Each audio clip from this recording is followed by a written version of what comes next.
In this video, the Element Enduro kit version gets some new upgrades, so stay tuned if you want to find out more. Perfect.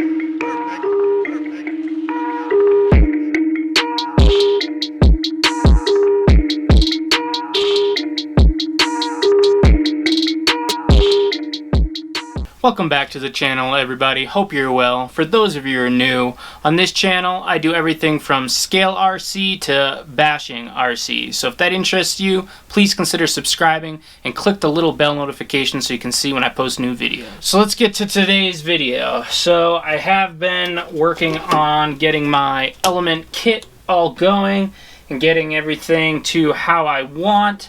One little issue I was having was my clearance here from the front bumper to the body. The body was sitting a little bit too far back, but with my hinge mount I was limited to the holes that they had here. I'm actually using an axial bumper support here so I could use the cage because there's no drop. The stock Element one drops down a little bit below the frame, and then the cage does not align up because it wants to go lower than the frame. So I just swapped over to an axial mount and that solved that issue, but I was limited with the distance here. So what I wound up doing is I did a little frame chop, and now I have my body sitting much closer. It is not quite as close as I want, but it looks a lot better, and there's not so much, you know, gap here kind of looking silly. So that kind of cleaned that up. So I'm going to throw up some clips of all that work right now.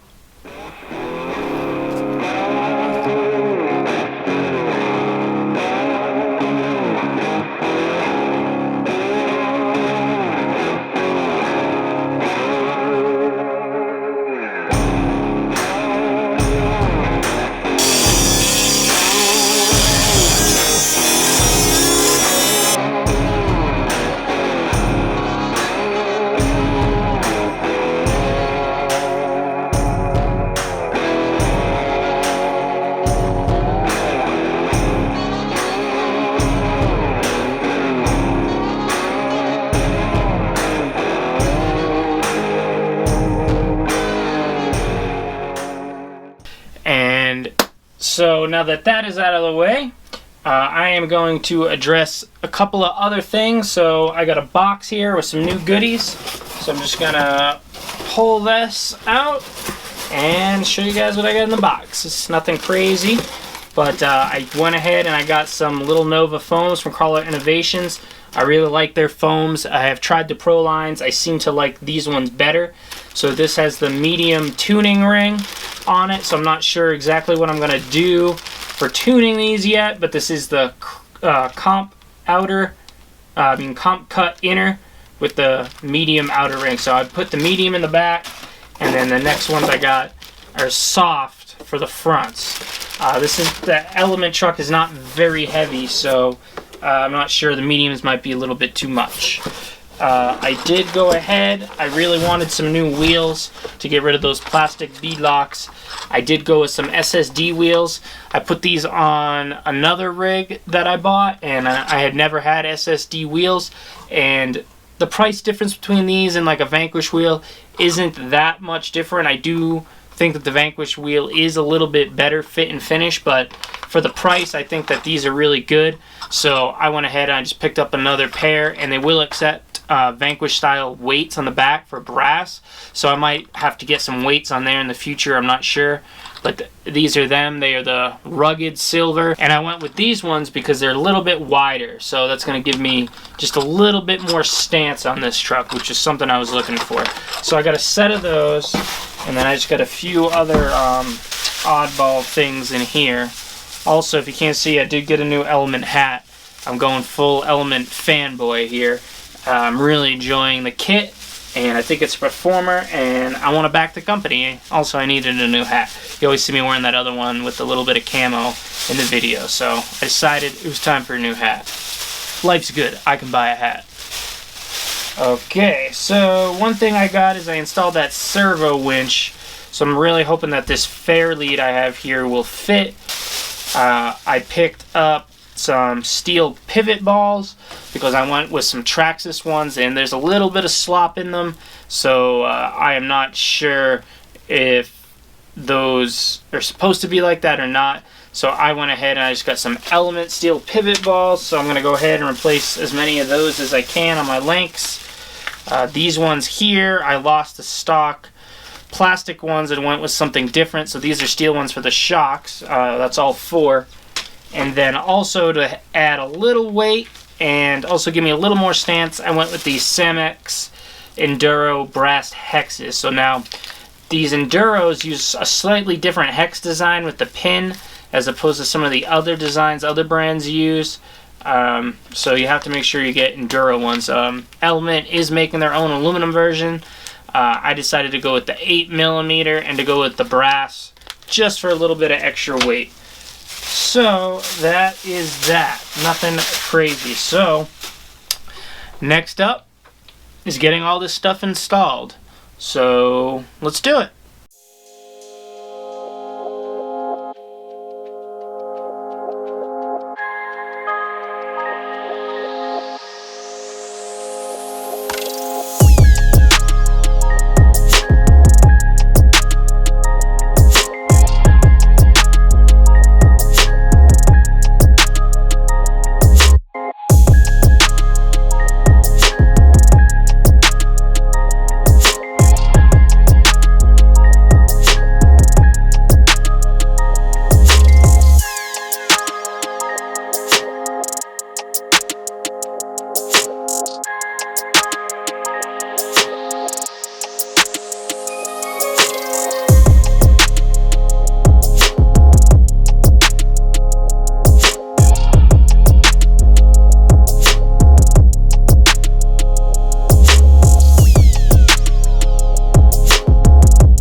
guys, everything is all finished up. The only thing I couldn't get to was the pivot balls because of the design. The ones in there have a flange on each side. These ones do not, so I think the rod ends might be a little bit tighter. I'm not really sure. I was unable to pop them out, so I didn't get those put in. But other than that, I got everything in. The shock ones went in super simple. The wheels look really good. Look at these things. These things are sweet. I think they fit the build really good. They're pretty aggressive, and the color I think goes well. And now these foams in here, these things feel really good. I went ahead and vented them. So yeah, we should see how this thing performs next in another video. So make sure you stay tuned to the channel. That way you can see when I post a new video on this rig, and we will see if those foams and the venting made a difference. But that is going to wrap it up for this video, guys. Really appreciate you watching. Don't forget, leave a comment down below on what kind of foams you like to run, and also give the video a like. And I'll catch you guys in the next one. I'm out.